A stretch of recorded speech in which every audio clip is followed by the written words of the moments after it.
Hi everyone. ఈరోజు సంక్రాంతి పిండి వంటల్లో మేము తెలంగాణ స్పెషల్ సకినాలు చేసుకున్నాము. ఈ సకినాలు చాలా ఈజీగా చేసుకోవచ్చు. సకినాల కోసం బియ్యంని ఓవర్ నైట్ నానబెట్టేసుకొని నెక్స్ట్ డే మార్నింగ్ ఒక క్లాత్లో వేసుకొని ఆరనివ్వాలి. బియ్యం ఆరిపోయినాక పౌడర్ లాగా మిక్సీ పట్టుకోవాలి. ఇప్పుడు మంచిగా ఒకసారి కలుపుకొని గాలించి పెట్టుకున్న నువ్వులు, వాము ఇంకా సాల్ట్ తగినంత వేసుకొని మొత్తం కలిసేలాగా కలుపుకోవాలి. మొత్తం మిక్స్ చేసుకున్నాక వాటర్ని కొన్ని వేసుకుంటూ పిండిని కలుపుకోవాలి.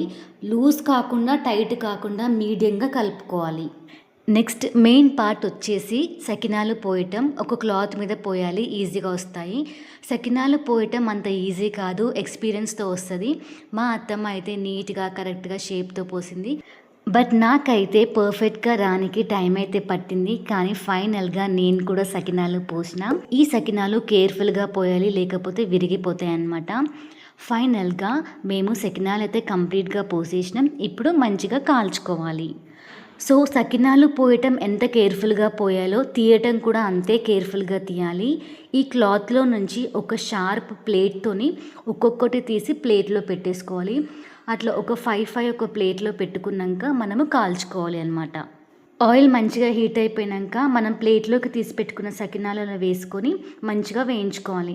ఈ సకినాలు డార్క్ బ్రౌన్ రాకుండా లైట్గానే ఉండాలన్నమాట.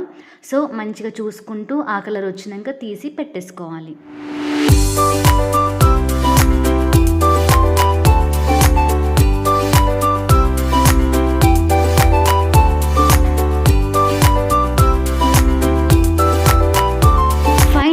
క్రిస్పీ తెలంగాణ స్టైల్ సకినాలు అయితే రెడీ అయిపోయినాయి.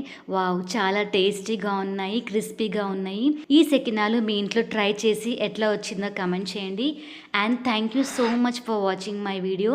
Please like, share and subscribe. Thank you.